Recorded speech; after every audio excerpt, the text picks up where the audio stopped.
Bhusawal Badnera railway मार्गावरील बोदवड स्टेशनच्या पादचारी पुलाच्या कामासाठी 5 आणि 6 सप्टेंबरला 4 रेल्वे गाड्या रद्द. बडनेरा नाशिक, नाशिक बडनेरा विशेष, भुसावळ वर्धा एक्सप्रेस आणि वर्धा भुसावळ एक्सप्रेस रद्द. प्राथमिक शिक्षक नियुक्तीसाठी शिक्षक पात्रता परीक्षा लागू करण्याचा निर्णय. अनुकंपा तत्वावर काम करत असलेल्या शिक्षकांना सीईटी किंवा टीईटी 3 वर्षात उत्तीर्ण करावे लागणार. पुण्यामध्ये रस्त्यावरच गणेश मूर्ती विक्रीचे स्टॉल लावणाऱ्या 229 विक्रेत्यांना पालिकेकडून नोटीस. रस्त्यांवर स्टॉल लावू नका, पालिकेच्या सूचना. गणेशोत्सवानिमित्त नवी मुंबई पोलीस उपायुक्त प्रशांत मोहिते ॲक्शन मोडवर. महिलांच्या सुरक्षेसह सर्वच गणेश मंडळांना सीसीटीव्ही बसवण्याचे आदेश. गणेशोत्सवामध्ये यंत्रणांनी सजग राहावं, पालिका आयुक्त भूषण गगराणी यांचे संबंधितांना आदेश. पालिका आयुक्तांकडून गणेशोत्सवाच्या पार्श्वभूमीवर नागरी सेवा सुविधांचा तयारीचा आढावा.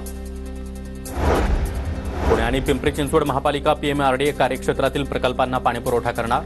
बांधकाम प्रस्ताव आणि भोगवटा प्रमाणपत्र मंजूर केलं जाणार.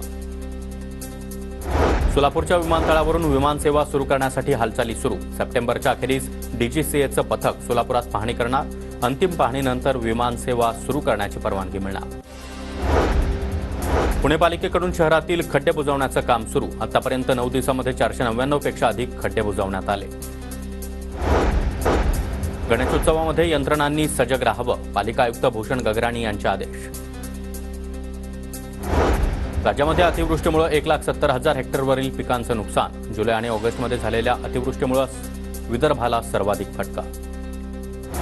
संभाजीनगरमधील धाडी नदीच्या पुरामध्ये बाईकसह चालक वाहून गेला. बाईक वाचवण्याच्या प्रयत्नामध्ये चालकही पुराच्या पाण्यात वाहून गेला.